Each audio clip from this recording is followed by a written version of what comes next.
I'd like to preface this with something. About 6 months ago, my pilot from World War II. The screen was animated by his charisma. He left behind an empire that he built. Paul Newman was a man who was haunted by demons that very few people ever saw, but behind the Hollywood icon was a man. At the age of 63, his daughter is finally breaking her silence and revealing the truth about their private suffering that has been kept hidden for so long. There was a lot of tension throughout the nights. The heartbreaking moments that forever shaped their family are hidden beneath smiles, and the secrets are buried beneath smiles altogether. This emotional and raw story will completely reshape how you remember the man behind the myth, the fight for Paul Newman's legacy. From his struggles with fatherhood to the words he whispered before his final breath, this compelling narrative will completely transform how you remember him. First things first, before we delve into the revelation that Paul Newman's daughter made, let's take a moment to reflect on the remarkable legacy that he has left behind.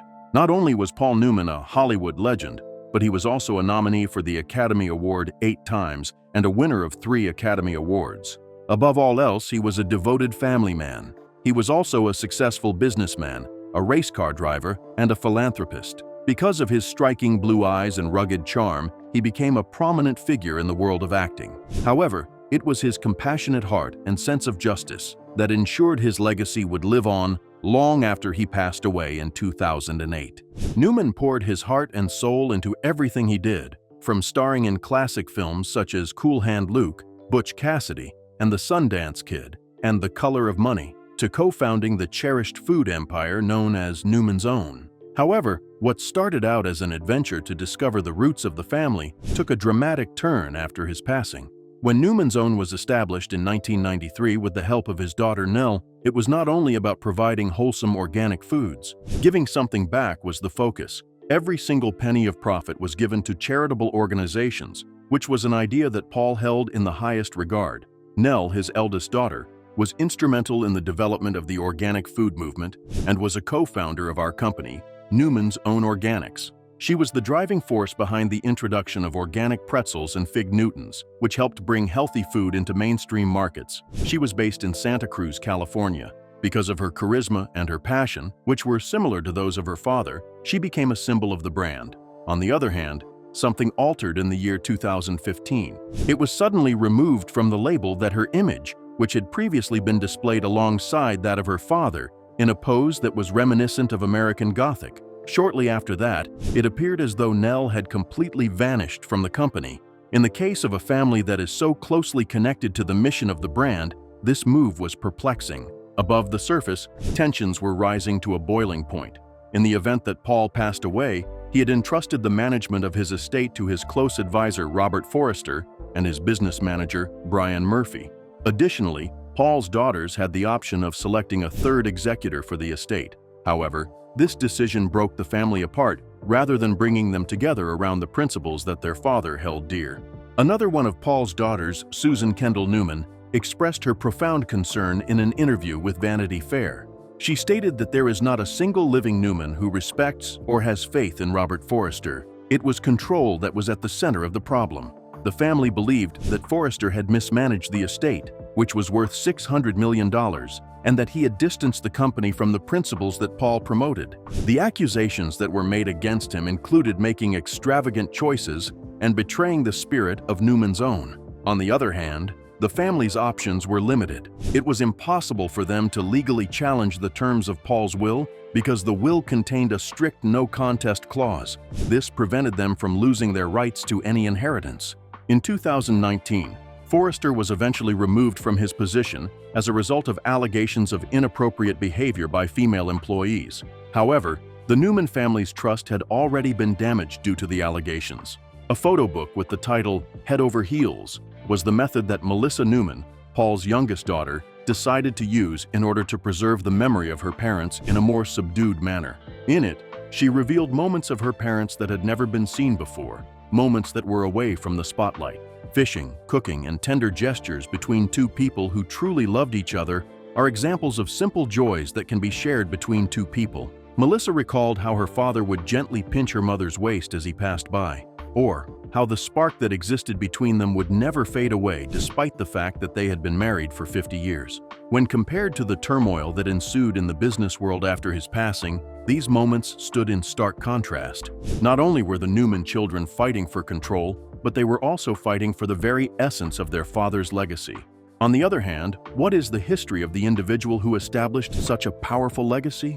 Your response might take you by surprise. The secrets that he attempted to conceal. Paul Newman was a favorite of the camera, but the parts of his life that he chose to keep hidden were never brought into the spotlight.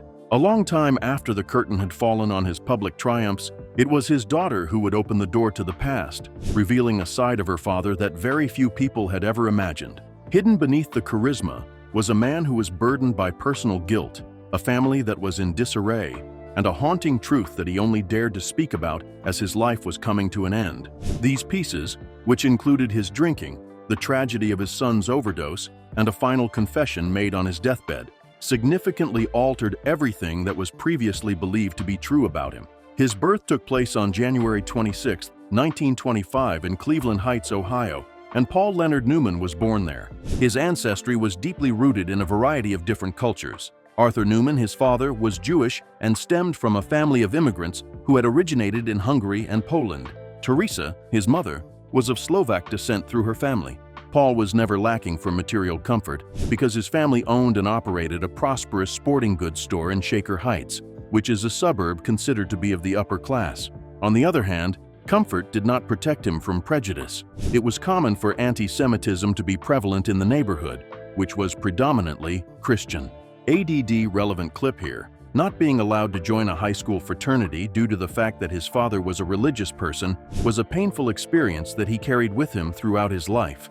An early lesson in exclusion, it was one that would leave an indelible mark on his sense of identity and would continue to do so for a long time.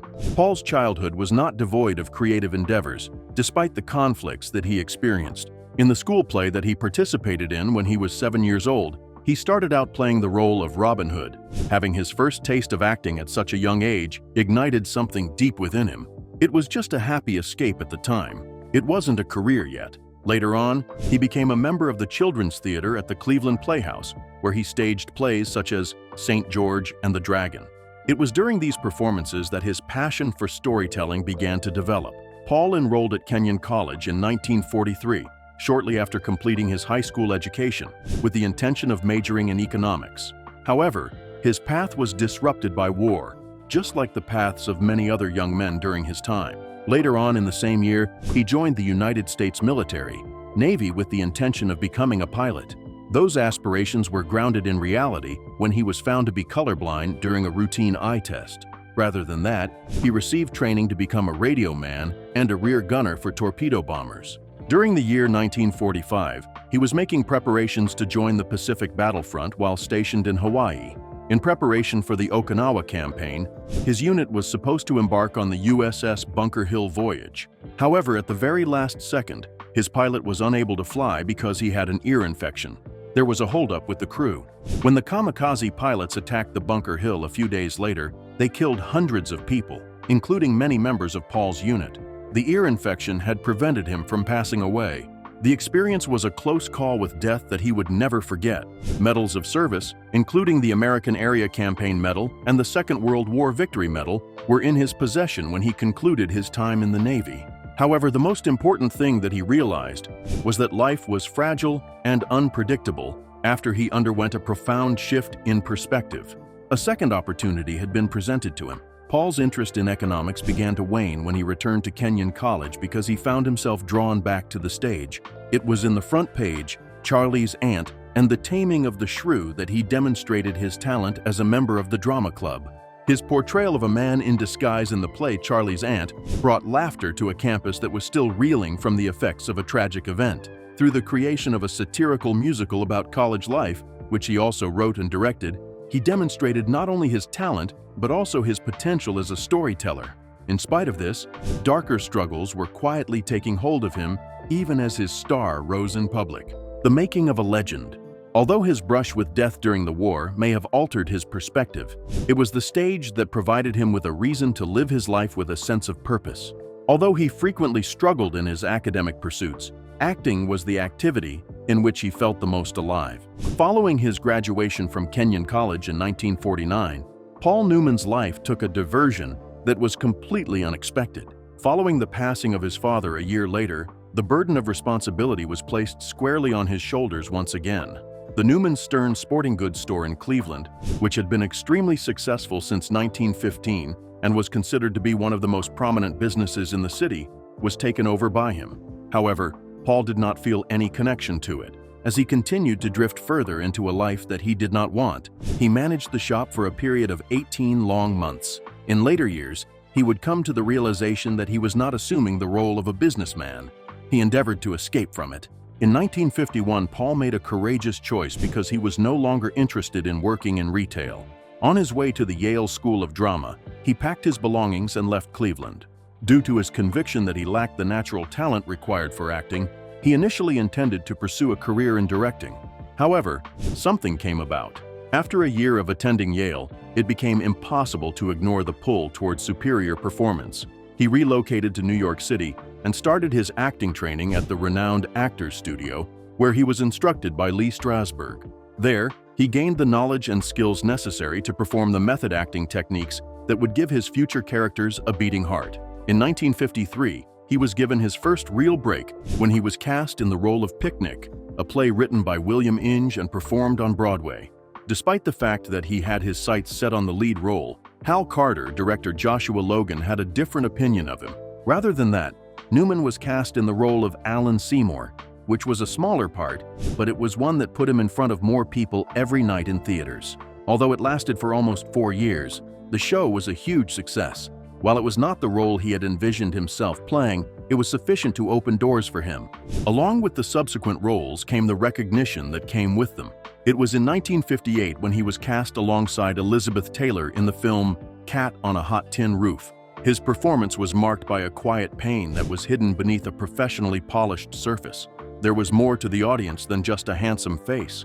A man who was able to reveal the wounds that lay beneath the words was seen by them. Because of his performance, he was nominated for an Academy Award for the first time.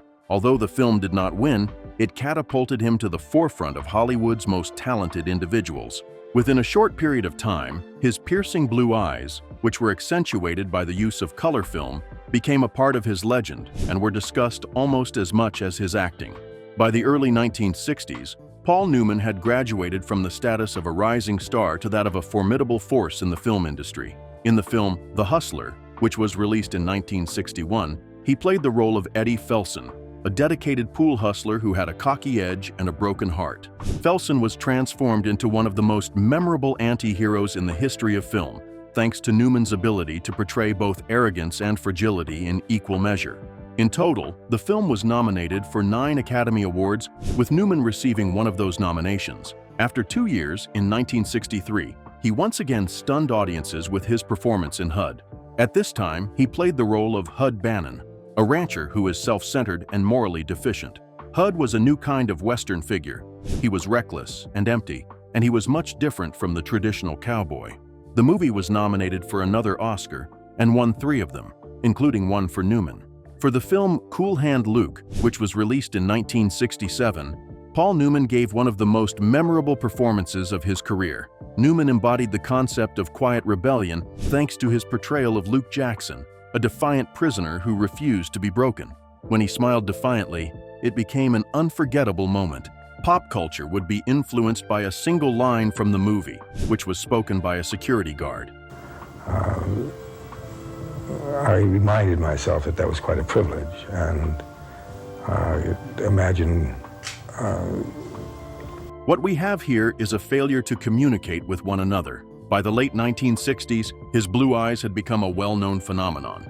Despite this, Newman never allowed vanity to take control. Here lies Paul Newman, who passed away as a failure due to the fact that his eyes turned brown. He joked at one point. His body of work, on the other hand, spoke more loudly than any headline ever before could. On the other hand, what happens when one's commitment to a single life begins to slowly unravel? Someone else is to blame for everything. Don't stop watching. Love did not bring about a sense of calm, the fire that never went out. It threw everything into shock. Backstage on Broadway in 1953, Paul and Joanne Woodward were working as understudies for the production of Picnic. He had 3 children and was married to his wife. Speaker 4, 1. Paul Newman and Joanne Woodward lived together for more than half a century as a married couple. First speaker. The woman exuded radiance, was up to date, and was fiercely independent. There was a potentially harmful exchange involving them, something that always felt like a violation of the rules before it ever turned into love. Their distance was maintained for a period of 4 years. On the other hand, back in 1957, they were cast opposite one another in the film The Long Hot Summer. As a result of art imitating life, the roles became muddled with reality. While Paul's marriage was in the process of disintegrating, Joanne's presence became increasingly difficult to ignore. She confronted him, understood him, and in some way was able to see through the mask that he was wearing. He was impressed by her lucidity and her resilience. While everything around them appeared to be floating on illusion,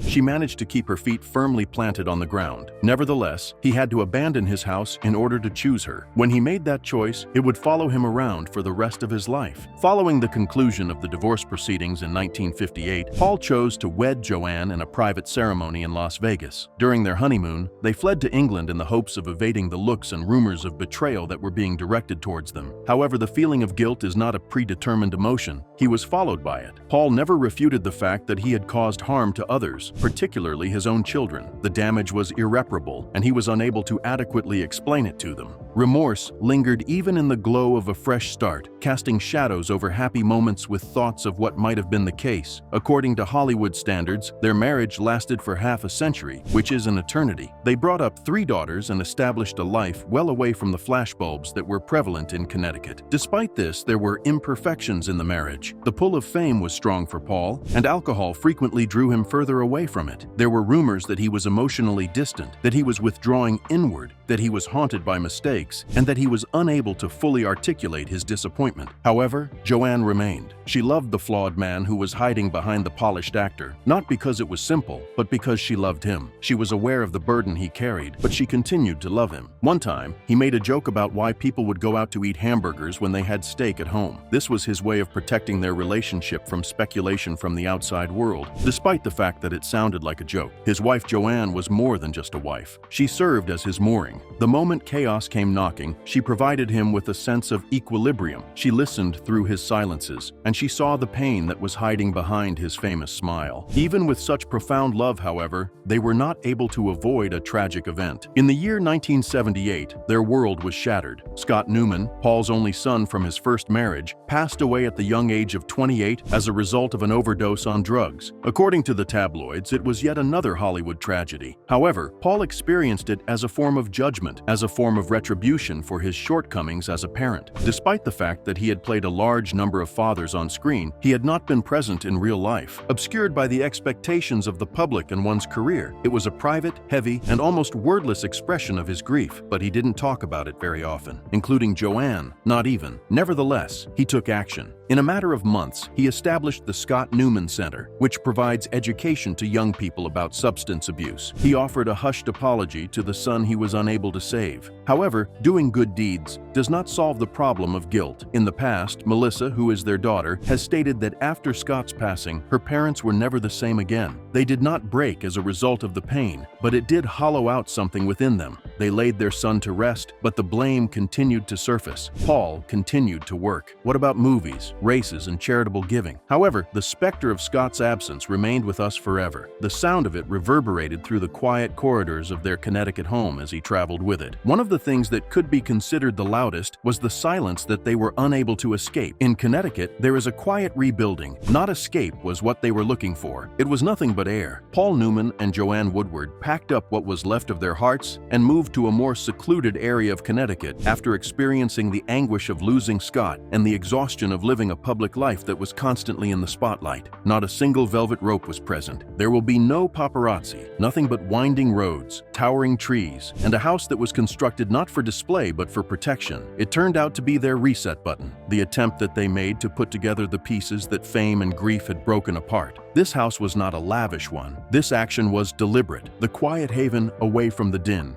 due to the fact that their family had been cast in the shadows of fame. They brought up their 3 daughters, Melissa, Nell, and Clea, in this location. That is, not on the sets of movies or in the spotlight of premieres, but rather with books, backyard gardens, and dinners with the family that lasted well into the night. Finally, Paul was able to be present, the man sitting at the kitchen table, not the famous actor on the big screen. The father who arrived with hands that were capable of cooking and ears that were able to listen. At this point, he had changed, still in pain, but making an effort. With the intention of avoiding a recurrence of the silence that had plagued him with Scott, he leaned into the moments that he had previously overlooked. He didn't have to be flawless in any way. It was sufficed for him to be present. Now, he was more selective in his role selection. Stories that were not merely a spectacle, but also carried weight. He had become more human in his ambition, which had become more tender. Joanne Woodward remained grounded, even as fame surrounded her and Paul Newman. They lived simply, growing their own food, driving themselves, and letting the world slow down around them. It was a quiet kind of healing, even as the pain of the past lingered. Paul rarely spoke of his son Scott, who died in 1978 from a drug overdose, but his silence carried weight. Regret followed him like a shadow. In Connecticut, he found space to reflect, slowly becoming the man and father he'd once imagined he could be. Just as life settled, something unexpected reignited his spirit, racing. In his 40s, while others settled down, Paul dove headfirst into motorsports. What began as research for a role became an obsession. He trained hard and earned his place on the track, culminating in a second-place finish at Le Mans in 1979 at age 54. In 1983, he co-founded Newman